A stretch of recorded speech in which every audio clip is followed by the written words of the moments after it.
Punkt 16. Sankt Hieronymus alter.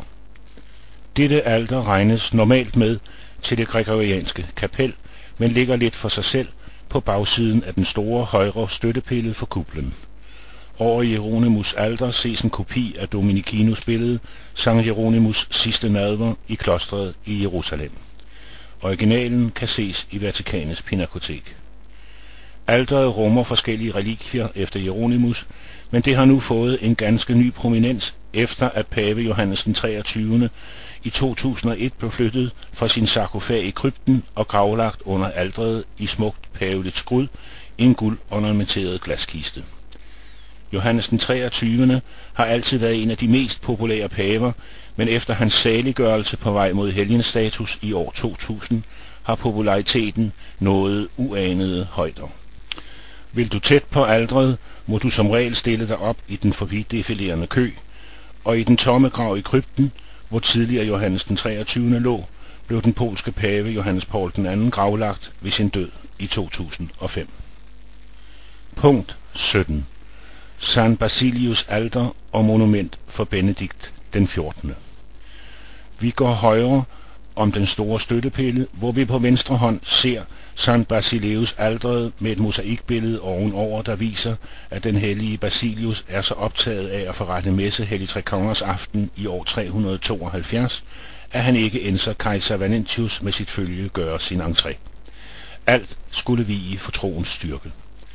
Forlægget for mosaikbilledet er et maleri af franskmanden Pierre Subleyras fra 1745, og mosaikken regnes for en af, om ikke den fineste transformation fra maleri til mosaik i kirken. I det hele taget er mange af mosaikbillederne lavet med et sådan teknisk og kunstnerisk mesterskab, at det ofte er vanskeligt at se, at det ikke drejer sig om et maleri. Det er Vatikanets egne og med rette berømte mosaikværksteder, der har lavet disse konverteringer fra maleri til mosaik. På den højre side ses monumentet for pave Benedikt den 14. af Bracci fra 1769. Meget usædvanligt i forhold til andre pavemonumenter i kirken, lyser han stående og med en nærmest deklamatorisk og teatralsk gestus velsignelsen i anledning af jubelåret 1750.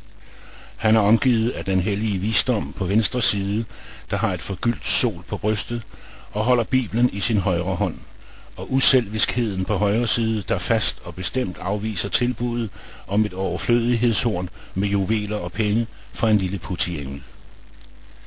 Benedikt blev først valgt til pave efter 6 måneders konklave og 254 afstemninger, hvor han indtil da ikke havde fået en eneste stemme. Efter sigende skulle han da have udtalt: hvis I ønsker en helgen, så vælg kardinal Gatti; hvis I ønsker en slyngel, så vælg kardinal Aldorandi; hvis I ønsker en god og anstændig mand, så vælg mig. Og så valgte de ham. Monumentet blev bestilt af de kardinaler Benedikt havde udnævnt i sin embedsperiode. Punkt 18. Den højre korsarms 3 altre. Denne korsarm har proportionerne for Michelangelos oprindelige plan for kirkens ligesidede græske korsform. Stedet er mest kendt for, at det var her Pius den 9. i 1869 indkaldte til og afholdt det første Vatikanerkoncil. Det var dette koncil, der fastslog dogmet om pavens ufejlbarlighed i trosanliggender, men hvor, meget symbolsk, pavens verdslige magt kom til en brat afslutning ved Italiens forening i 1870.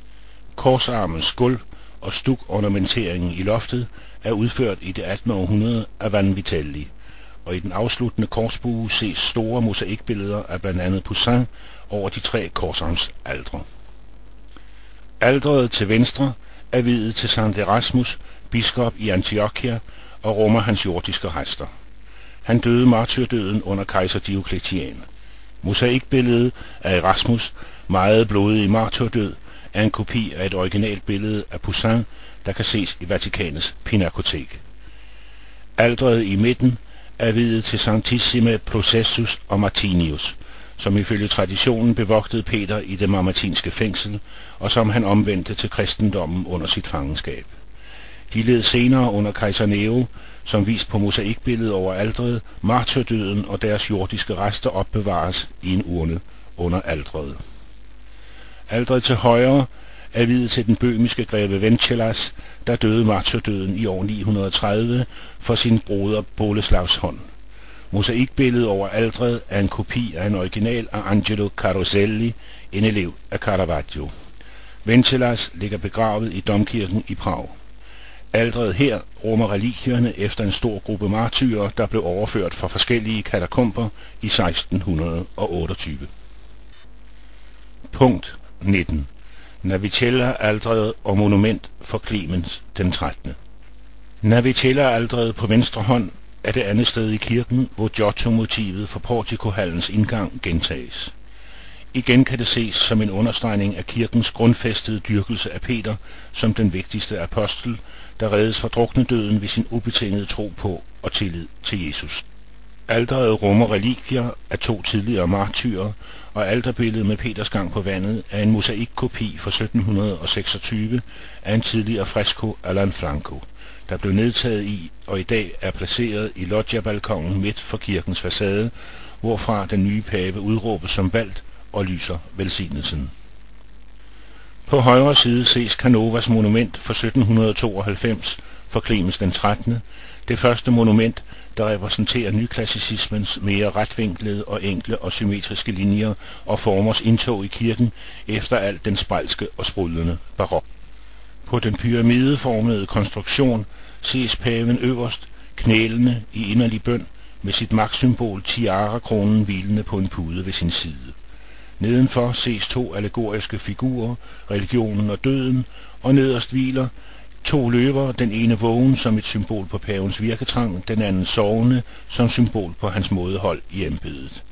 Canova blev stilsættende for den kommende periodes monumenter, hvad der ses ganske tydeligt i blandt andre Thorvaldsens monument over Pius den 7., som vi kommer til ved punkt 30. Punkt 20. Ærkeenglen Gabriels alter og San Petronellas alter. På højre hånd Gabriels alter. Over alteret ses en mosaikkopi af Guido Renis billede af ærkeenglen. Originalen befinder sig i kirken Santa Maria della Concessione. Oprindeligt hang det første originale mosaikbillede i Peterskirken over dette alter, Kalendras billede af ærkeenglen, som Urban den 8. havde bestilt, da han var blevet valgt til pave på ærkeenglens navnedag. Denne mosaik forfaldt dog hurtigt og blev senere erstattet af Renis nuværende fine billede. Kalendras originale og smukke mosaik blev restaureret og kan i dag ses i domkirken i Macerata i provinsen Marche. På venstre hånd ses alteret for Sankt Peters datter Petronella, der led martyrdøden, da hun ikke ønskede at opgive sin jomfrudom og gifte sig med et medlem af kejserfamilien. Hun bærer også titlen den ældste datter af den hellige moderkirke. Hendes jordiske rester befinder sig under alteret. Oprindeligt blev de flyttet fra Domitillas katakomber til den konstantinske basilika, hvor de blev gravlagt i de franske kongers kapel. Derfor er San Petronella blevet særligt dyrket af den franske kirke, og den franske koloni i Rom samles hvert år den 31. maj ved dette alter til en hyldestmesse for Petronella. Mosaikken over alteret, hvor Petronella forlader sin martyrgrav for at blive modtaget af den himmelske fader, er en kopi af et Guercino-billede, hvis original kan ses i Vatikanets Pinakotek.